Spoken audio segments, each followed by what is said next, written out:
तो आदाब, नमस्कार, गुड इवनिंग, सत श्री अकाल। एक बार फिर आप तमाम लोगों का स्वागत है क्राइम तक की कहानी के इस एपिसोड में। उम्मीद है पूरी फैमिली अच्छी होगी। पूरी दुनिया की नज़र जिस तारीख पर थी, कमाल देखिए कि उस तारीख पे आने से पहले ही, कुछ देर पहले ही, उस डेडलाइन के ख़त्म होने से पहले ही अमेरिका ने एक तरह से युद्धबंदी का ऐलान कर दिया। 31 अगस्त तक तालिबान ने मोहलत दी थी अफ़गानिस्तान में अमेरिकी सैनिकों की विदाई के लिए। और काबुल एयरपोर्ट के बाहर और अंदर, जब काबुल में लोकल टाइम 11:59 11:59, तब C-17 cargo plane US army का वो रनवे छोड़ चुका था। यानी 1 मिनट बाकी था अभी 12 बजने में, और 1 मिनट बाकी था अभी 31 अगस्त की तारीख आने में। लेकिन उससे पहले ही ये सब कुछ हो गया। हालांकि एक डर भी था कि अगर अमेरिकी सैनिक तय मोहलत पर नहीं लौटते हैं तो तालिबान क्या रिएक्ट करेगा, क्या चीज़ें होंगी। तो कैसे अमेरिकी सैनिक लौटे, आखिरी में क्या हुआ, तालिबान की तरफ से काबुल एयरपोर्ट पर क्या हुआ, और अमेरिकी सैनिक के हवा में जाते ही ज़मीन पर क्या हुआ, अमेरिका अपने पीछे क्या क्या छोड़ गया, और ये 20 साल को हम किस तरीके से देखेंगे, ये पूरी कहानी आपके सामने है। ये पहले से पता था कि 31 अगस्त से पहले अमेरिका अपने सैनिकों को बुला लेगा। तो जो दो तरह के लोग थे वहाँ पे, तालिबान के जो स्पेशल फोर्सेस हैं, वो दोनों फोर्सेस स्पेशल काबुल एयरपोर्ट के बाहर कल से ही जमा हो गए थे, मतलब 30 अगस्त की शाम से ही। जो काबुल एयरपोर्ट के बाहर धमाका हुआ भी लास्ट थर्सडे को, उसके बाद 2 रॉकेट से अटैक किया अमेरिका ने काबुल में ही, और फिर कहा गया कि एयरपोर्ट के इर्द गिर्द लोग ना आए, फिदायीन हमला हो सकता है। उसका असर ये हुआ कि काबुल एयरपोर्ट के बाहर पिछले 2 दिनों से भीड़ लगभग कम हो गई थी। शायद उसकी एक वजह यह भी थी कि अब अमेरिकी सैनिक वापस चले जाएंगे तो फिर कौन बचाएगा, तो इसकी वजह से भी लोग एयरपोर्ट की तरफ अब जाने से बच रहे थे। जो सैटेलाइट की तस्वीरें और इमेजेस आई थी वो ये बता रही थी कि काबुल एयरपोर्ट के बाहर अब लोग बहुत कम हैं। तो शाम से तालिबान स्पेशल फोर्सेस के लोगों को तैनात कर दिया गया एयरपोर्ट के बाहर। एयरपोर्ट के अंदर हलचल ये कि पूरी जो एयरपोर्ट थी वो अमेरिकी सैनिक के कब्जे में। C-17 कार्गो, बहुत ही बड़ा वाला प्लेन, ये रनवे पे तैयार था। 8 बजे से ही जितने लोग थे, अमेरिकन सोल्जर्स और बाकी लोग, वो काबुल एयरपोर्ट पहुंचने शुरू हो गए। बाकी बहुत सारे पहले ही थे। काबुल एयरपोर्ट को एक तरह से अमेरिका ने अपना एम्बेसी भी बना रखा था काबुल में, क्योंकि दूतावास के लोग, उनके एम्बेसडर सब एयरपोर्ट पे ही थे, क्योंकि वो अमेरिकी सैनिकों की सुरक्षा में थे। तो उनके जो एम्बेसडर थे, वो एम्बेसडर भी काबुल एयरपोर्ट पर पहुंच चुके थे, प्लेन में सवार हो गए। तमाम सैनिक प्लेन में सवार हो चुके थे। आखिरी सैनिक का इंतज़ार था, और ये आखिरी सैनिक थे 82 एयरबोर्न डिवीज़न के कमांडर, अफ़गानिस्तान की सरजमीन पर मौजूद लास्ट अमेरिकी सोल्जर, यूएस आर्मी के मेजर जनरल क्रिस डोनाहू। तो क्रिस आखिरी यूएस फोर्स के अफसर थे जो C-17 कार्गो प्लेन में सवार होते हैं। इससे पहले एम्बेसडर भी उसमें बैठ चुके थे जो अफगानिस्तान में अमेरिका के थे। और इनके सवार होते ही दरवाज़ा बंद होता है, और ठीक 11:59 11:59 पर C-17 कार्गो काबुल एयरपोर्ट का रनवे छोड़ देता है। तब तक तालिबान के लोग एयरपोर्ट के अंदर नहीं थे, लेकिन रनवे और बाकी चीज़ें और प्लेन के टेक ऑफ के लिए खबर यह है कि तालिबान के लोगों से लगातार अमेरिका बातचीत कर रहा था कि हमारे लोगों को बाहिफाजत सुरक्षित यहाँ से जाना है, और इसमें आप हेल्प करोगे, कोई अड़चन नहीं डालोगे। और तालिबान ने भी वादा किया था, वैसे भी तालिबान का मकसद ये था कि किसी तरह अमेरिकी सैनिक यहाँ से निकल लें। तो तालिबान ने कोई अड़चन नहीं डाली, और अमेरिकी सैनिक काबुल एयरपोर्ट को बिल्कुल वैसे ही छोड़कर ये प्लेन में सवार होकर निकल गए। 20 साल के बाद अक्टूबर 2001 में 9/11 सितंबर में हुआ था जब, उसके बाद अमेरिकी सैनिकों ने अफ़गान पे हमला बोला था। अक्टूबर में उनकी आर्मी आई थी। तो अक्टूबर 2001 के बाद 31 अगस्त 2021 अमेरिकी सैनिक ने पहली बार अफ़गानिस्तान की सरजमीन से एक एक कर अपने सारे सेनाओं को वापस बुला लिया। तो जब रनवे पे प्लेन उड़ चुका, इसके बाद तालिबान के लोगों को अंदर से कुछ खबर आई, जो लोग हेल्प कर रहे थे, कि अमेरिकी सैनिक जा चुके हैं। बाहर तालिबान के 2 जो स्पेशल फोर्सेस के लोग थे वो मौजूद थे, और उसके बाद जैसे ही उन्हें खबर मिली स्पेशल फोर्सेस पहली बार अब काबुल एयरपोर्ट के अंदर कदम रखती है। सारे एयरपोर्ट की वो लोग तलाशी लेते हैं, कहते हैं कि एयरपोर्ट पे काफ़ी गंदगी थी क्योंकि लोगों की भीड़ थी, लोगों को निकालना था। और उसके बाद जब वो देखते हैं कि अब यहाँ पे एक भी अमेरिकी नहीं है, तो फिर पूरा airport, air traffic control, runway, इन सब पे तालिबान का कब्ज़ा हो जाता है। थोड़ी देर के बाद उनके तालिबान के नेता, उनके स्पोक्स पर्सन, वो भी वहाँ पे पहुँच जाते हैं और बाकायदा खुशी के मारे ये लोग रनवे तक पे चले जाते हैं। थोड़ी देर के बाद फिर वहीं तालिबान एक प्रेस कॉन्फ्रेंस भी करता है, मीडिया से बात करता है और उसे बताता है और ये कहता है कि आज अफ़गानिस्तान की आज़ादी का दिन है। ये भी कहता है कि अफ़गान पे हमला करने वाले बाकी देश भी समझ लें कि अंजाम क्या होगा और अब हम आज़ाद हैं। ये खबर थोड़ी देर में काबुल में भी फैल जाती है। पहले तो रनवे पे ही मशीन गन से लोग, अब तालिबान के लोग गोलियां चलाकर अपनी खुशी जाहिर करते हैं। फिर काबुल में जगह जगह आतिशबाजी होती है, बल्कि इस कदर ज़्यादा गोलीबारी और आतिशबाजी हुई कि काबुल के लोग डर गए कुछ देर के लिए कि शायद फिर से रॉकेट हमला हो गया या फिदायीन अटैक हो गया, जो धमाकों की आवाज़ आ रही थी। लेकिन फिर बाद में उन लोगों को बताया गया कि नहीं, ये खुशी की आवाज़ है धमाकों की, गोलियाँ चला रहे हैं, आतिशबाजी कर रहे हैं, बम फोड़ रहे हैं, खुशी के लिए, क्योंकि अमेरिका ने छोड़ दिया है। इसके बाद एयरपोर्ट की तलाश ली जाती है तो हैंगर में अलग अलग 73 अमेरिकी एयरक्राफ्ट खड़े हुए थे, 73। अब तालिबान को भी हैरत होती है कि इतनी बड़ी तादाद में अमेरिका ने जहाज़ कैसे छोड़ दिए।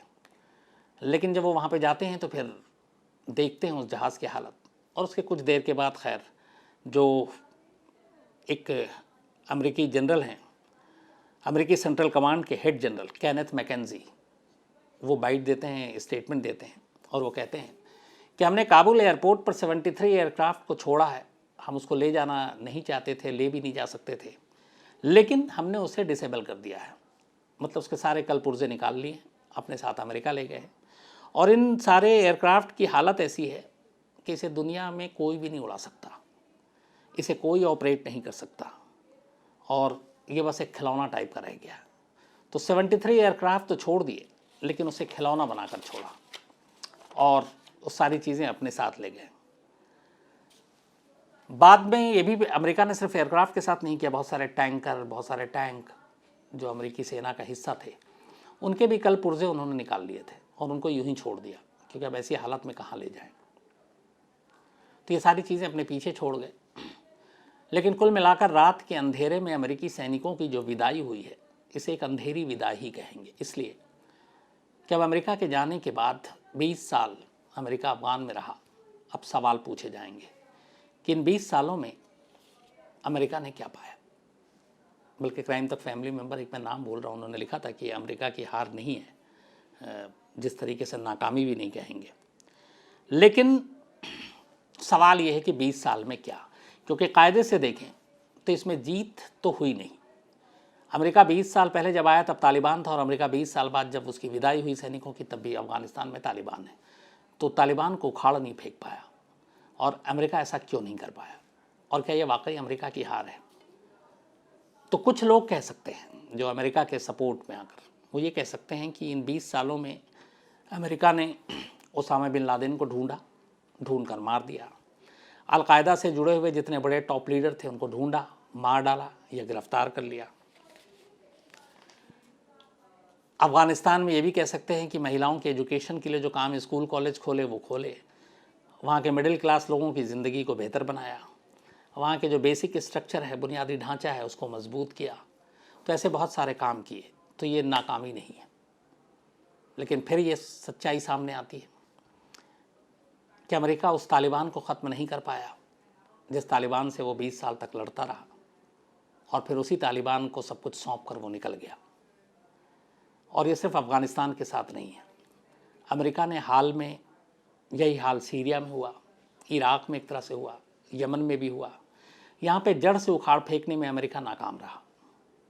बल्कि एक मैं देख रहा था कि 1945 से पहले, सेकेंड वर्ल्ड वॉर की अगर हम बात करें, तब तक तो ठीक है, अमेरिका युद्ध लगातार जीतता रहा था। लेकिन 1945 के बाद अमेरिका ने जितने भी जंगें लड़ी, उसमें उसे हार का ही सामना करना पड़ा। और इसकी क्या वजह थी और कौन सी जंग थी? 1945 के बाद अमेरिका ने 5 बड़ी जंग लड़ी, 5। एक कोरिया में, जो आपको मैंने सुना रखा, north Korea, south Korea, Vietnam, इसके बारे में भी मैंने आपको बताया था, खाड़ी, गल्फ वॉर, खाड़ी युद्ध, इराक और अफगानिस्तान।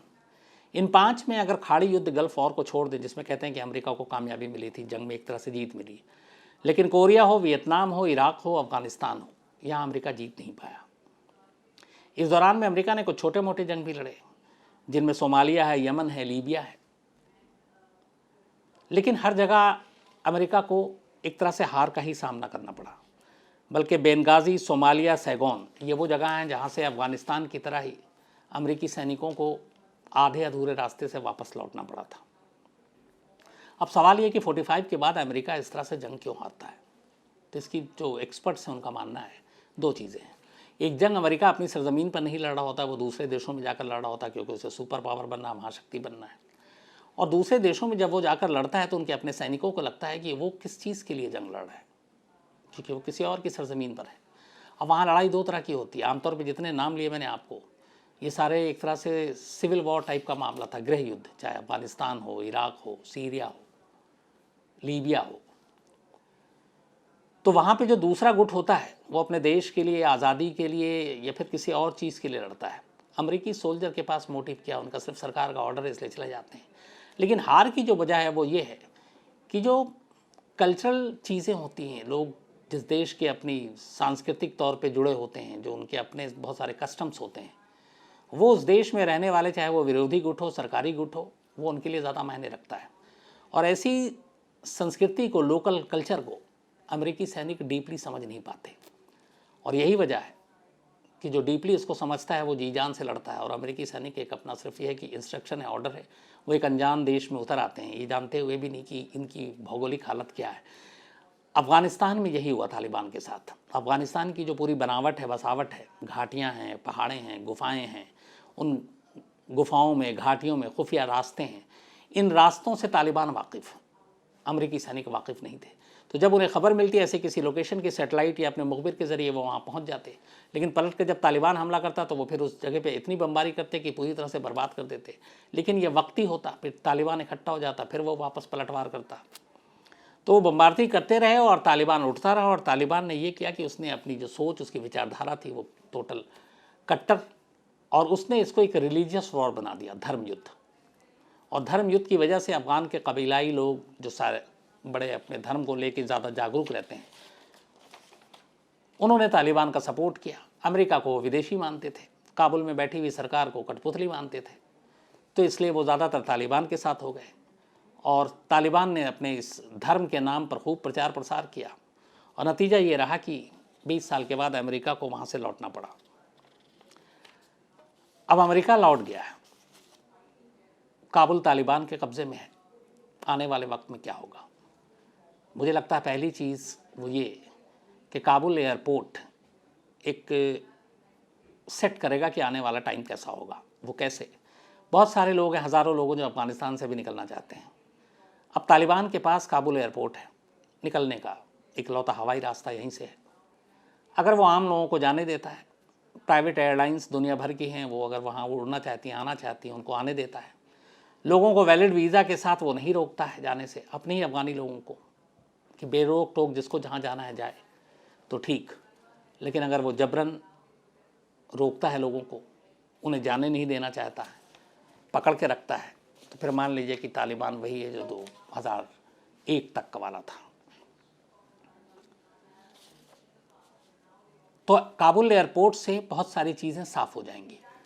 हालांकि तालिबान ने अपना एक बयान जारी किया है और उसने ये कहा है कि काबुल एयरपोर्ट को जल्दी ऑपरेट किया जाएगा और काबुल एयरपोर्ट से एयरलाइंस की उड़ानें शुरू होंगी और किसी को भी रोका नहीं जाएगा।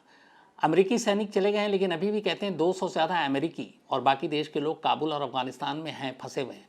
और अमेरिका ने कहा कि हम उनको भी वापस लाने के लिए तालिबान के साथ बात करेंगे। तो अमेरिका अब तालिबान के साथ बात करेगा। तालिबान ने भी कहा कि वो नई सरकार बनाकर दुनिया भर के देशों के साथ अपने रिश्ते को सुधारना चाहता है, और उसमें अमेरिका भी एक है, तो अमेरिका से भी बात करेगा। तो अब देखना यह है कि तालिबान इन सारी चीज़ों में अपनी पुरानी जो उसकी एक पहचान थी उसको कितना बदल पाता है। लेकिन कुल मिलाकर अमेरिका की इस वापसी ने एक चीज़ और याद दिला दी। जब 1989 में सोवियत संघ, यूएसएसआर जो तब था, उसने अफ़गानिस्तान छोड़ा 10 साल की हार के बाद। वो भी एक तरह की शिकस्त थी, वो जीत नहीं पाया था।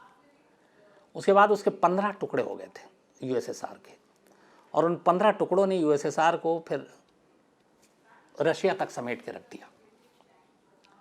20 साल के बाद अब अफ़गानिस्तान यहाँ से अमेरिकी सैनिक लौटे और हार के साथ।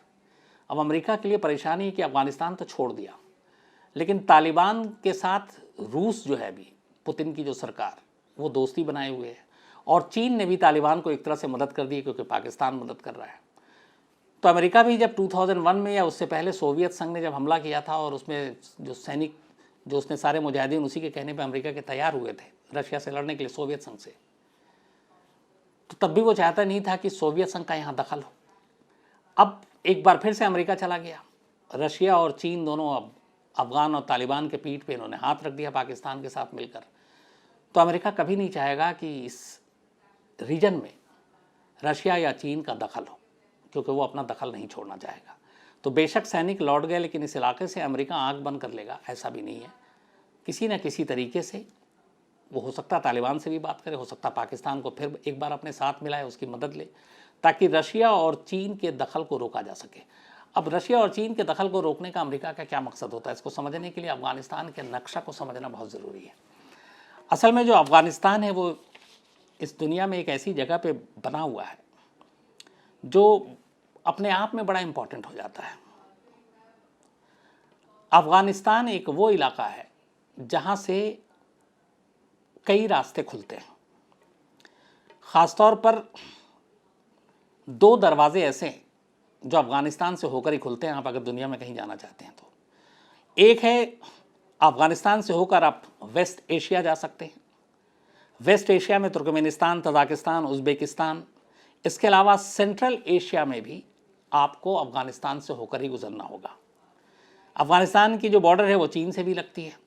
वाखान एक गलियारा है, वहाँ से होकर अफ़गानिस्तान से चीन पहुँच सकते हैं। ईरान का बॉर्डर अफ़गानिस्तान से लगता है, आप ईरान पहुँच सकते हैं अफ़गानिस्तान से। और अफ़गानिस्तान से जब आप ईरान पहुँचे तो फिर वहाँ से फ़ारस होते हुए आप सीधे यूरोप पहुँच सकते हैं। तो आप इस रास्ते की अहमियत का अंदाज़ा लगाइए। ईस्ट में पाकिस्तान है, पाकिस्तान के साथ अफ़गानिस्तान की लंबी सीमा है। अब इंडिया के लिए आइए। हमारे इंडिया सेंट्रल एशिया में जाने का रास्ता, भारत के लिए सेंट्रल एशिया में अगर जाना है तो अफ़गानिस्तान की ही सरजमीन है, अफ़गानिस्तान से होकर ही गुजरना होगा। अब इंडिया तो चाहे तो ईरान होकर गुजरे, लेकिन भारत का कोई बॉर्डर फ़िलहाल हमारा अफ़गानिस्तान से नहीं लगता है। लेकिन यहाँ एक बड़ी इंपॉर्टेंट चीज़ है कि जो इस वक्त पीओके है, पाक ऑक्युपाइड कश्मीर, पाक अधिकृत कश्मीर, वहाँ पे 2 इलाका है। एक है गिलगित बाल्तिस्तान, ये वो इलाका है जो पीओके में है। गिलगित बाल्तिस्तान की जो सीमा है, जो बॉर्डर है, वो अफ़गानिस्तान से लगती है। अब इसका क्या मतलब हुआ? इसका मतलब ये हुआ कि पीओके का ये इलाका जिसकी सीमा अफ़गानिस्तान से लगती है, और जो हमारे यहाँ भी बात चल रही है, कोशिश हो रही है लगातार कि पूरा कश्मीर, जम्मू एंड कश्मीर भारत का हिस्सा हो जाए। इसके लिए चाहे तो पीओके के हिस्से को भी हम लोग छीनें और वापस अपने कब्जे में लें, क्योंकि पहले हमारे पास ही था। तो अगर पूरा पीओके भारत के पास आ जाता है तो फिर अफ़गानिस्तान का बॉर्डर सीधे भारत से लग जाएगा। अभी तक नहीं है, लेकिन लग जाएगा।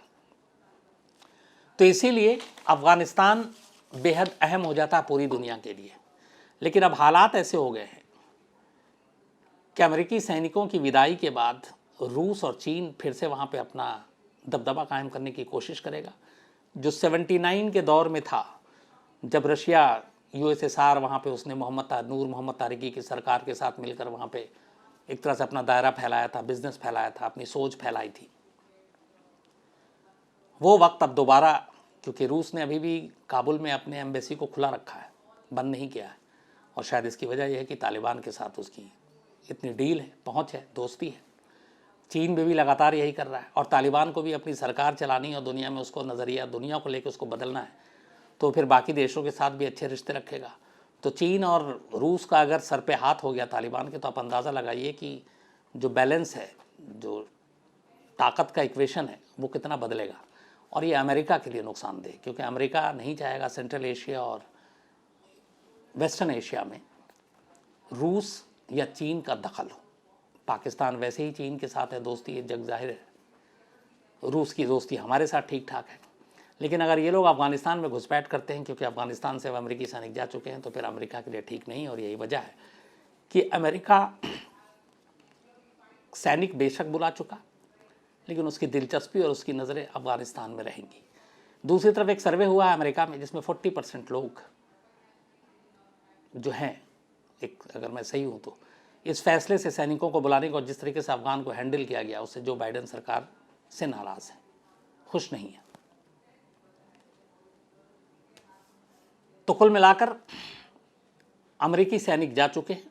हालांकि अब दो चीज़ें हैं। कभी मैं जब यहाँ आ रहा था कहानी सुनाने के लिए, एक तस्वीर है बहुत ही बेचैन करने वाली। एक हेलीकॉप्टर में एक शख्स को लटकाया हुआ और चॉपर उड़ रहा आसमान में, और उसके गले में फंदा, और ये कहते हैं कि उसको उड़ते चॉपर में फांसी दी गई है।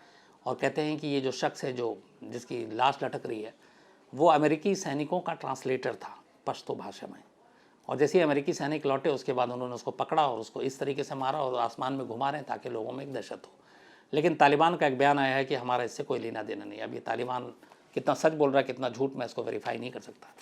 दूसरा, एक हज़ारा समुदाय के करीब 13 लोगों को तालिबान ने एक साथ मार डाला। और ये सब कुछ तब हुआ है जो पिछले 15-16 घंटे में, जब अमेरिकी सैनिक वहाँ से चले गए हैं। तो अब क्या अमेरिकी सैनिकों, अमेरिका की कंपनियों, अमेरिकियों की मदद करने वाले अफ़गानी लोगों पर तालिबान टूटेगा, उनके साथ बदला लेगा, या फिर जैसा उसने वादा किया कि हर एक को वो आम माफ़ी दे रहा है उस पर कायम रहेगा? आने वाले दिनों में तालिबान का कहर टूटेगा या वो सरकार बनाकर लोगों को अपने साथ जोड़कर महिलाओं की शिक्षा, महिलाओं की आज़ादी के साथ काम करेगा? दुनिया के बाकी देशों के साथ क्या वो अपना रवैया, अपना जो दोस्ती है वो बेहतर बनाएगा? या फिर शरिया और इस्लामी कानून के नाम पर जो 1996 से 2001 में उसने जो वहशियाना चीज़ें दिखाई तस्वीरों के ज़रिए, वो दौर फिर लौटेगा? ये सारी चीज़ें वो हैं जिनका अब इंतज़ार है।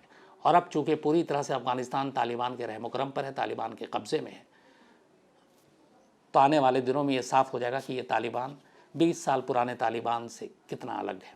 लेकिन कुल मिलाकर इन 20 सालों में आज की जो कहानी है वो ये है कि अमेरिका अफ़गानिस्तान से एक तरह से जीत कर तो बिल्कुल नहीं गया।